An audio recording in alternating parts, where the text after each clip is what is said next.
I'm starting this video by throwing you into a very busy Monday. I'm gonna take you along and show you what I'm cooking for my family. So a what we eat in a week video on the fly.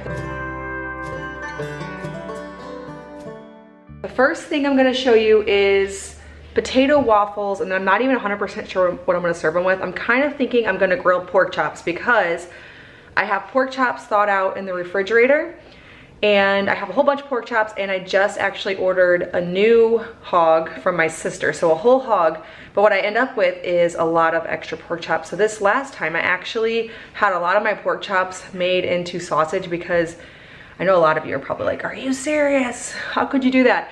We go through sausage so much faster than we do pork chops, and I'm always ordering more meat from my sister, and I was left with a lot of pork chops. So I'm making potato waffles for a blog post. That's the life of being in the family of a blogger. A lot of times you're eating things that might not even go together. Normally I probably wouldn't just make potato waffles unless maybe I had some leftover mashed potatoes or for breakfast with bacon and avocado.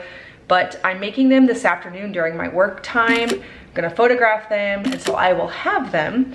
And so I'm thinking what I'll do is grill some pork chops and serve it with these potato waffles. If you are curious about the recipe, check out the blog farmhouseonmoon.com. It should be in the most recent post at the top, or you can just search potato waffles, but I'll have the exact recipe there. Tomorrow, I'm just gonna go ahead and tell you about tomorrow now in case I get some footage of it later.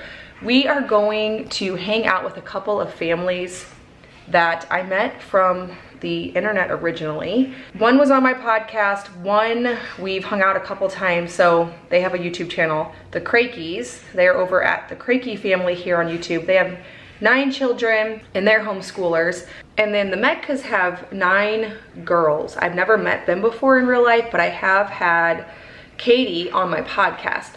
We found somewhere that's sort of like a meet in the middle spot for all of us. We all live in Missouri, but we don't all live close to each other. And tomorrow we are going to all hang out there for the day. So there'll be 25 kids. And I offered to bring the meat because we just got that whole hog. I also got a whole, or I think I got a half beef from my sister. So I have a freezer full of meat. So I said I'll bring some ground beef, steaks, and bratwurst. And I also just grabbed a couple bags of just regular buns.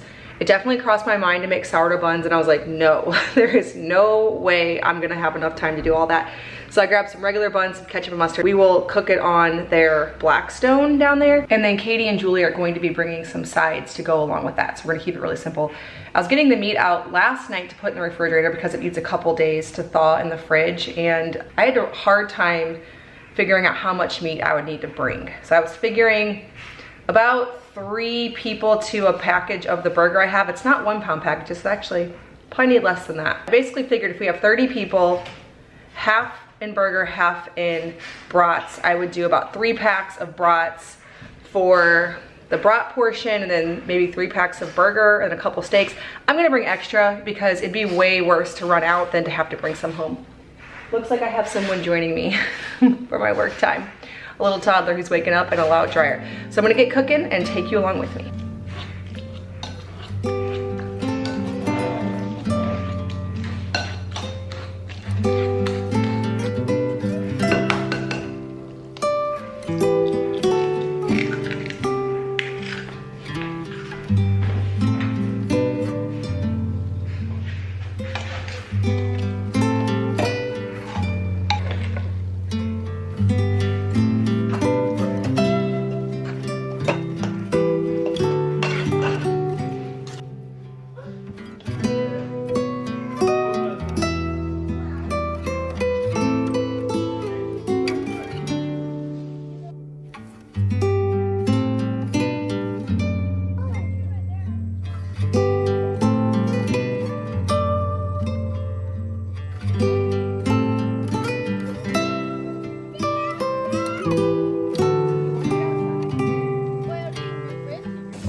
Here. I settled on 4 packs of these brats and 4 of these. They're like, I think they're 2-pounders, which I know is gonna be overkill.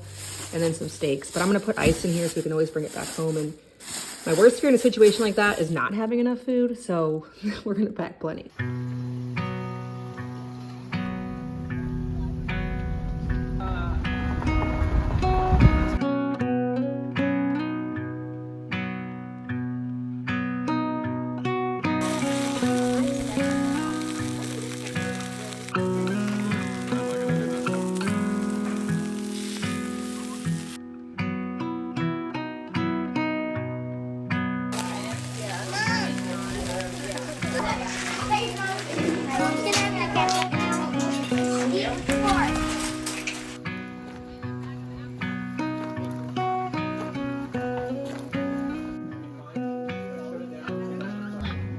Right before I share the next meal, I want to talk about the cookware that I am going to be cooking it in. About 6 months ago, I took my kids to their biannual dentist appointment, or biannual, twice a year, whatever that would be, dentist appointment.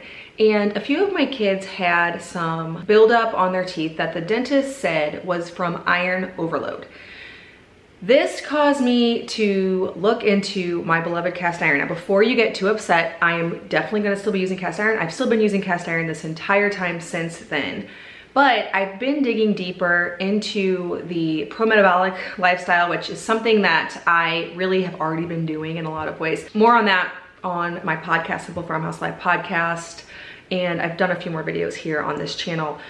Because I'm actually interviewing some ladies that are very knowledgeable in pro-metabolic. Anyways, they had been talking about using other forms of cookware in addition to, well, some of them are kind of against cast iron. I'm still using my cast iron, but I'm trying to not use it for every single meal, just because I worry about some of that iron overload. So one of the products that has came up over and over again in some of the Facebook groups that I follow on pro-metabolic is Caraway Cookware. They actually are sponsoring today's video. I am so pleased with that because I really wanted to start adding some more pieces to my cookware collection so that it wasn't all cast iron. Now I do have some stainless, some copper, but something for everyday cooking that is non-stick, because that is what I love so much about cast iron. It's so perfectly non-stick, whereas stainless is not, and so this is the perfect solution. Caraway Cookware is non-toxic. 95% of non-toxic cookware on the market actually includes toxic chemicals. It takes only 2.5 minutes for your average non-stick pan to reach 500 degrees and start releasing the chemicals into your food. Caraway is ceramic coated kitchenware, so it's 100% non-toxic, free of PTFE and other toxic metals. It's designed with your health in mind. Caraway's products release up to 60% less CO2 emissions when produced compared to traditional nonstick cookware. One thing I love about cast iron is that it's so aesthetic. I can leave it on my stove, it's very pretty, it's fitting in with my kitchen style. Caraway considered the aesthetic of cookware whenever they design their pots and pans. They are beautiful enough to leave out at all times, and they store really easily. So each collection of Caraway cookware comes with the organizing materials to store and organize them. So it has these little magnetic organizers that pop together and you can fit them all in there, as well as a canvas organizer that you can hang on the back of a door. It comes with a couple of sticky hooks so you can install it really easily. I decided to put mine on the back of my pantry door and then the organizers in the pantry. I'm playing around with that idea because I also do store pots and pans here in the bottom of this hutch, and it's really inconvenient for me to bend down and get them all out. I definitely need to pare a few things down. So I'm gonna see about keeping the Caraway in the pantry because I can just stand up, open the door and get it, as opposed to like moving things around. They're not stacked. So I love that it comes with this nice way to organize it. Caraway kitchenware is designed with a naturally slick ceramic coating for easy cooking and seamless cleanup, and they are designed to stand the test of time. By using the highest quality coating, the longevity of their non-stick is guaranteed without the markup like other brands. They come in a variety of different colors, so you can choose one that fits best with the aesthetic of your home. I'm excited to have some cookware here in our home that I can use regularly, so it's not just cast iron, something to switch that out every once in a while. You can check out Caraway's beautiful, non-toxic cookware and get 10% off by visiting my link, which I will leave in the description box below. Again, that is 10% off your Caraway cookware. I love my Caraway set and I know that you will too, so make sure to check out the link down below.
For the next meal, I'm making my einkorn hamburger helper. This is something that I have over on the blog.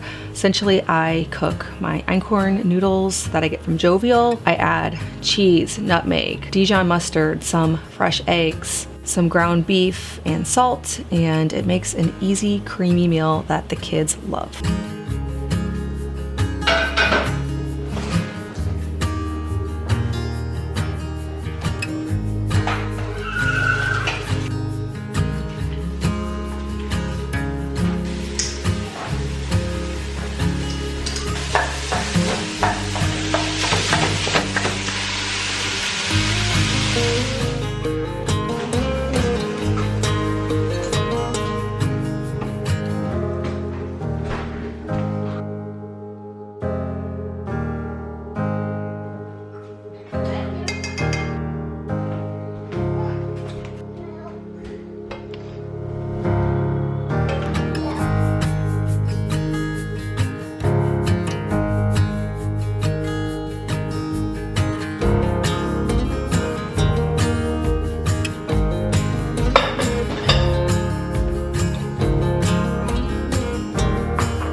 Tomorrow is Friday, which means that my friends and I usually get together every Friday. Tomorrow we're gonna go to a pumpkin patch, and so a lot of times I will do bagels for that so I can have a quick option for my kids to eat. So I just pulled some sourdough starter out of the refrigerator that is not fed. So fed starter just basically means that in the last 4 to 12 hours it's been fed, so it's bubbly. This is not, it's just out of the fridge. For your benefit to see and for mine to not plan ahead, going to try to attempt to make bagels, which I've done this before, so I know it works. But I'm gonna break all the rules and make bagels with this very much cold, not fed starter, and we will together see how that turns out for our sandwiches tomorrow.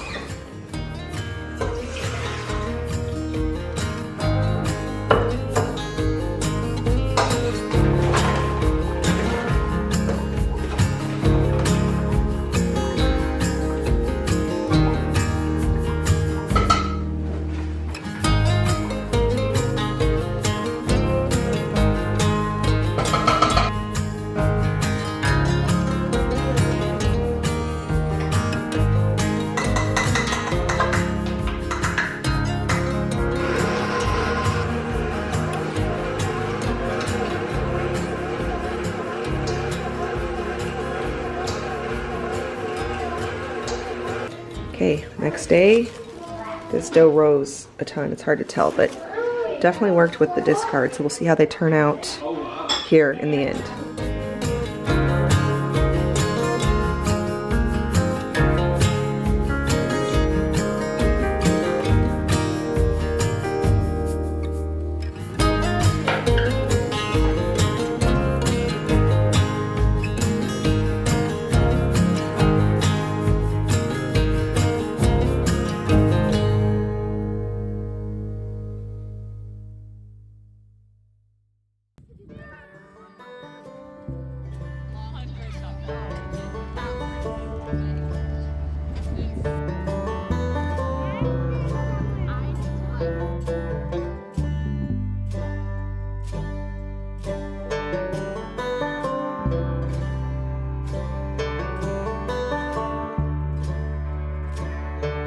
I feel like I'm getting really carby on the last half of this What We Eat in a Week video, but you all know I love my sourdough. Tonight, I am going to my sister's house. She is having a fall party with an outdoor pizza oven, so I am making some sourdough crust to bring for everyone. So this morning, I mixed up my pizza dough, which the original recipe calls for a half a cup of starter, 4 cups of flour, 1.5 cups of water, 2 teaspoons of salt, and 2 tablespoons of olive oil. I doubled that recipe so I could have plenty for the party for a total of 8 pizza crusts.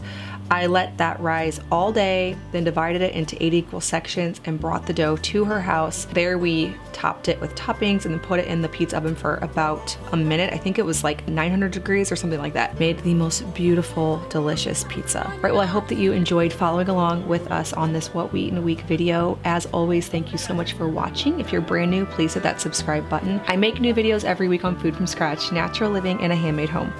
Thank you so much for stopping by our farmhouse.